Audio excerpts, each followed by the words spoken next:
My name is Taras Krysa. I was born in Kiev, Ukraine.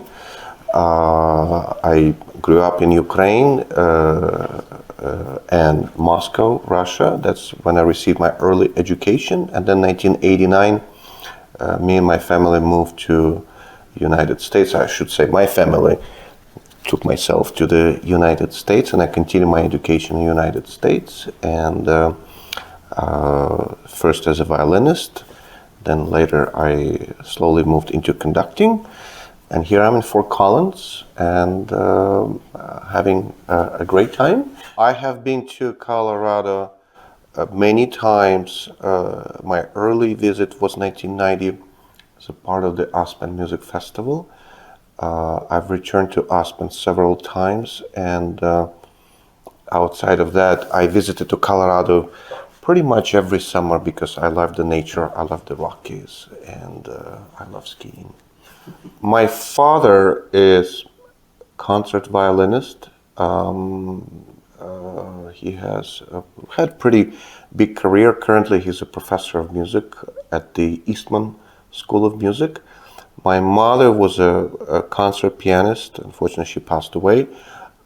She had played with my dad many concerts, and so I grew up in a musical family, and I should say a lot of my siblings and uncles, they all involved in music somehow, many parts of the world, and my grandfather was a singer in Большой Театр. My parents started me playing the violin when I was 6, and I have to admit, I don't remember much of it, except that I had to practice, and I don't think I liked it very much, spend the long hours when everyone was outside, but slowly grew on me. I think at the age of 15 or 16, that's when I decided I'm going to pursue music for serious. And when we came to United States, and I was lucky to go to wonderful schools, first Manhattan School of Music, then Indiana University, that's when I decided that I'm going to pursue the life as a professional musician, which is not easy, but it's very rewarding. I went to special music school in Moscow, Russia. So the system there is slightly different. You do start early, and at a young age, you don't have a decision-making power what instrument you choose. So it's up to your parents. And I was lucky. My father bought me a decent violin. It was like 1/8, then 3/4, and then half. So I always had my own instrument, and I still do. I still playing very actively.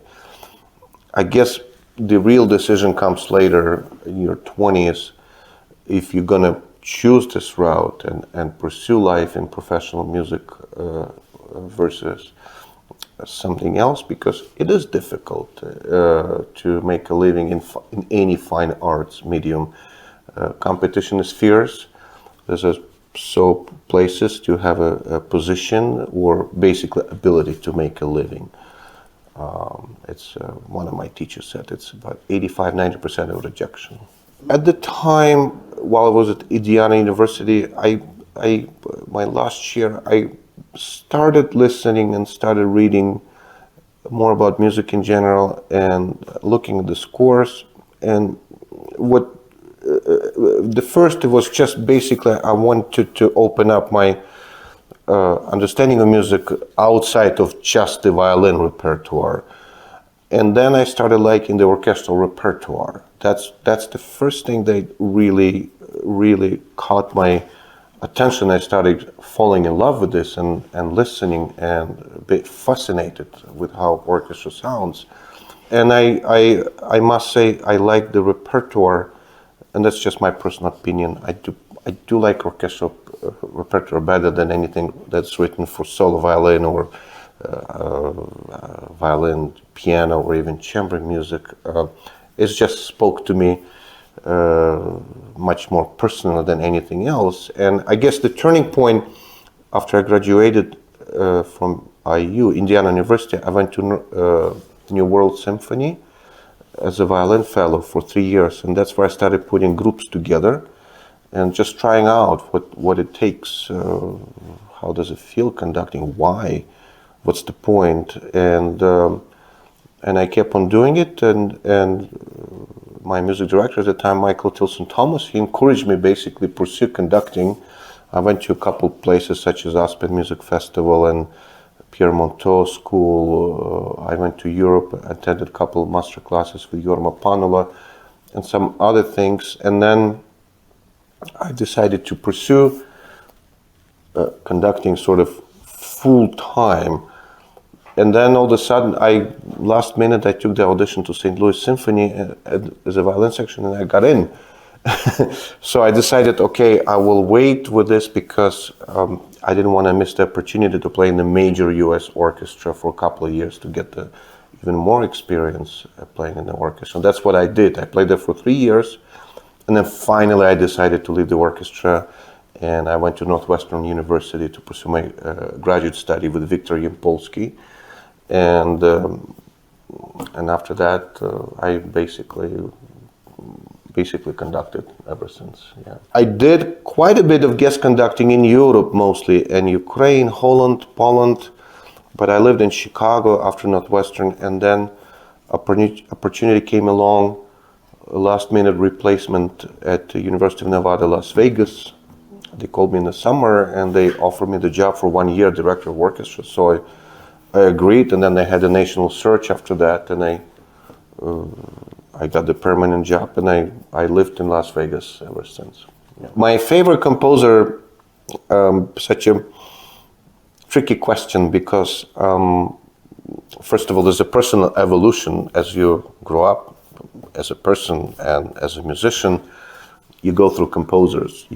What 20 years seemed unlistenable, now you really like it, or vice versa. When you're in a profession, you have to like everything what's in front of you. It's very, very important. Put aside your personal taste. You just have to do the best you can, and you have to respect the will of the composers, because I think something wonderful about composing music. First of all, I cannot put 3 notes together. I have deepest respect for any composer, but this ability to put a piece of paper, something from your head, and then it touches everyone else in the audience, and including the people on the stage, musicians, that's an incredible skill, and it's our job to interpret it and bring it to the audience, whether you like it or not. This week, my favorite composers are Beethoven, Reinecke, Ravel, and Mozart. That's what I'm conducting with Fort Collins Symphony. It's a wonderful orchestra, incredible flexibility and ability to do things quickly, absolutely impeccable professional atmosphere. So nothing but the joy, and whatever is happening here with Wes Kenny, he's doing a fantastic job with the orchestra. So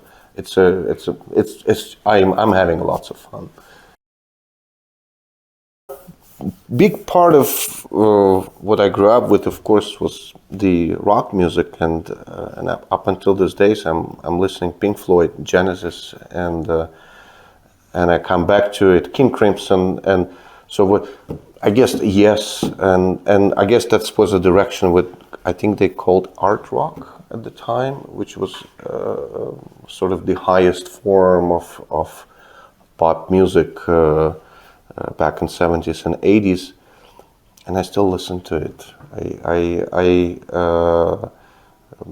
There's something about that period of time, early 70s till maybe beginning of 80s, when it was just explosion of true art form in pop music, and I make one more parallel. Most of the musicians who are playing those groups, Tony Banks and Mike Rutherford and Peter Gabriel, I mean, they all had some kind of a classical training. So, which brings us back to beginnings. No matter what you do, jazz, rock, pop, folk, you have to have a strong training, basic training, just the language. What you do with the music is just language, English, Chinese, Japanese. You have to be literate in that. What you do with that later on, it's up to you.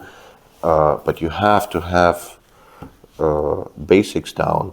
And I think what's happening in the pop music right now, and I'm not sure, please don't take it very seriously because I don't want to offend anyone, but with explosion of technological devices help, you can push the button and kind of compose without having any idea about the music, without having ability to read the music.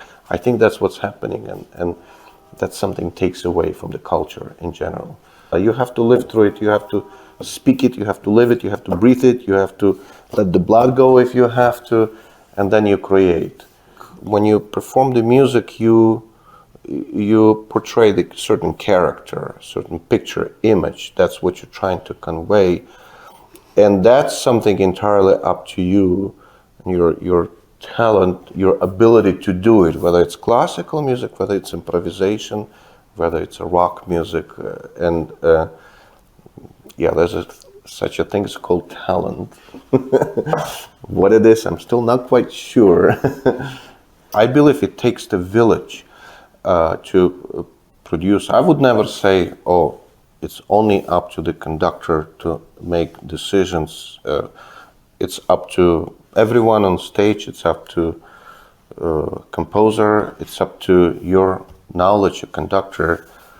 Yes, true about the composer style, what's happening historically. It's about your personal experience. How do you get to that point? Because if you haven't lived, if you haven't been on the nature, you cannot conduct pastoral. If you have not been in life, you cannot do Tristan, for example, no matter how much you learn about it.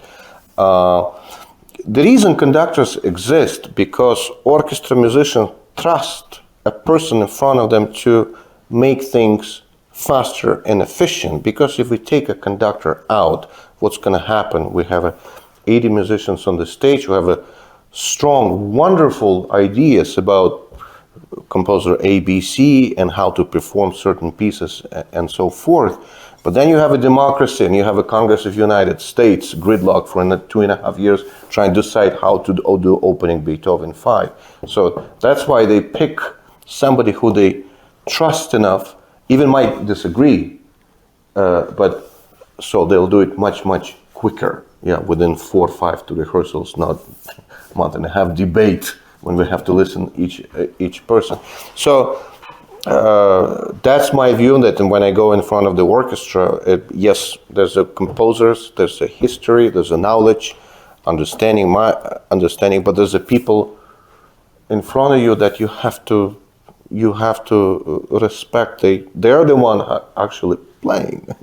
They're actually making the sound. So it's such a fluid, always such a fluid,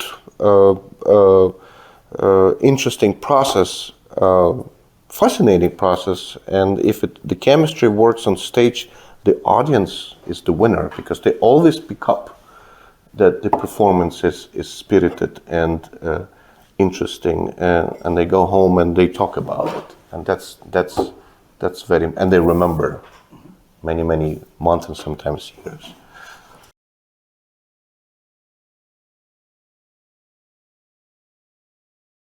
At least a month to learn something. In reality, you don't even that much time, especially in this age when you're expected to conduct one piece there, the next week you're flying over there, you have to do something in university's third, and it really depends.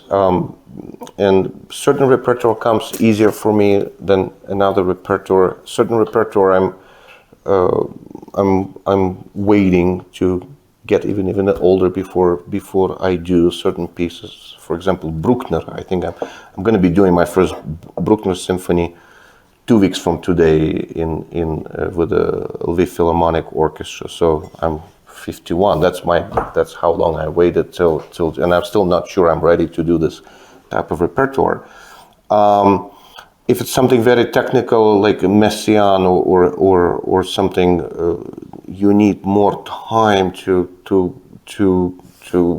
if you see it for the first time, you just need more time to understand this language, this idioms, because within the music there's different languages too. So if you're not familiar with this, it takes a little bit longer to learn it. Also, conducting such a cumulative experience, sort of way of life, pretty much everything you do for the first time, it's not very good.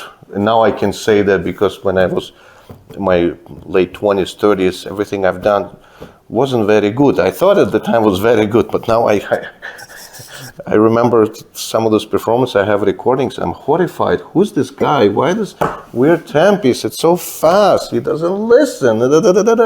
So it takes a long time to mature and give the piece proper reading. Even Mozart 36 this week, I thought I knew the piece, but then even now I'm changing as we progress to rehearsals. And it's not only for conducting, it's for instrumentalist as well. If you've played Bach, Chaconne, violin, it's such a masterpiece. You come back to it year and after year and you do it differently. So there is no end.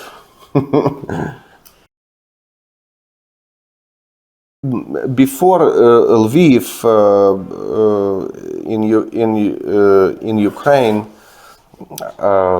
I was music director of Henderson Symphony Orchestra for 9.5 years. That's the community orchestra in Nevada, southern Nevada, and yeah, those are basically amateur folks who want to play music, but they do something else for a living. Pretty much all of them.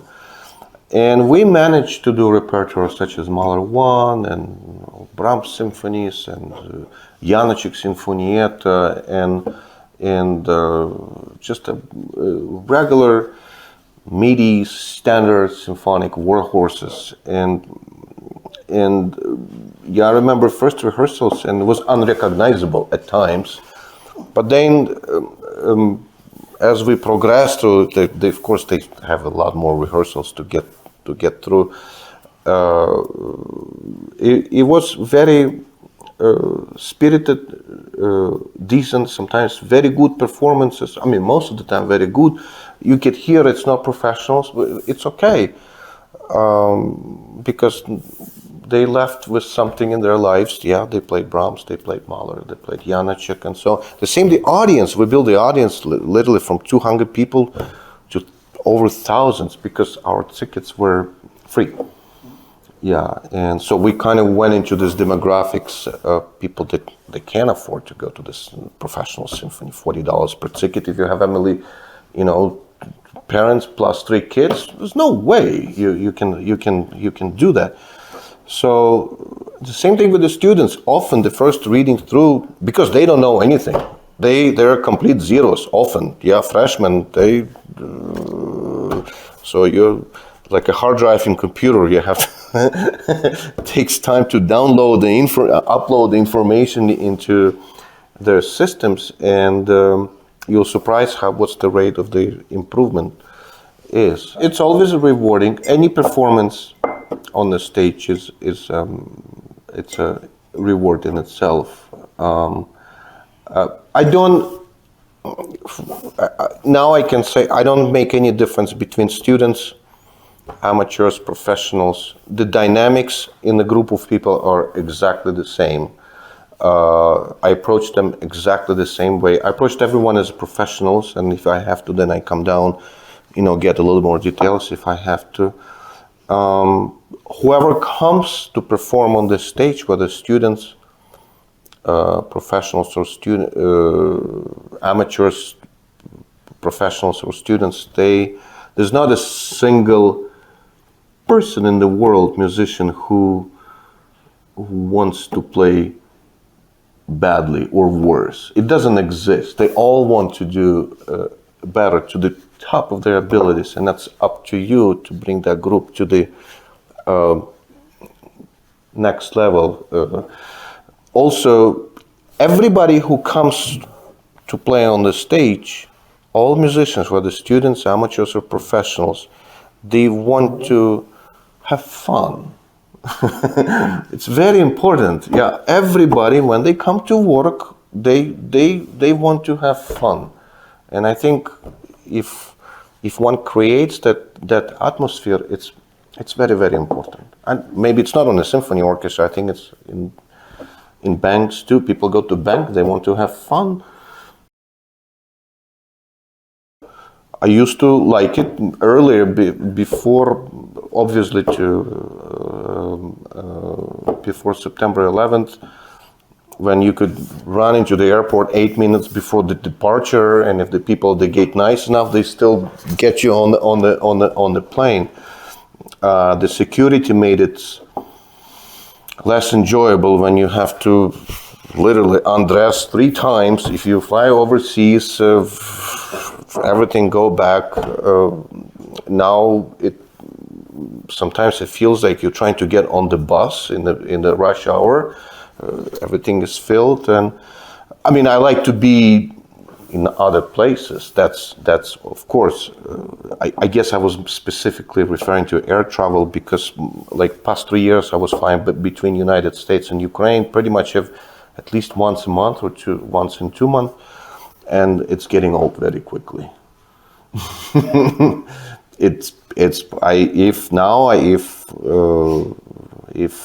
If I don't have to do it, I'd rather drive. Yeah.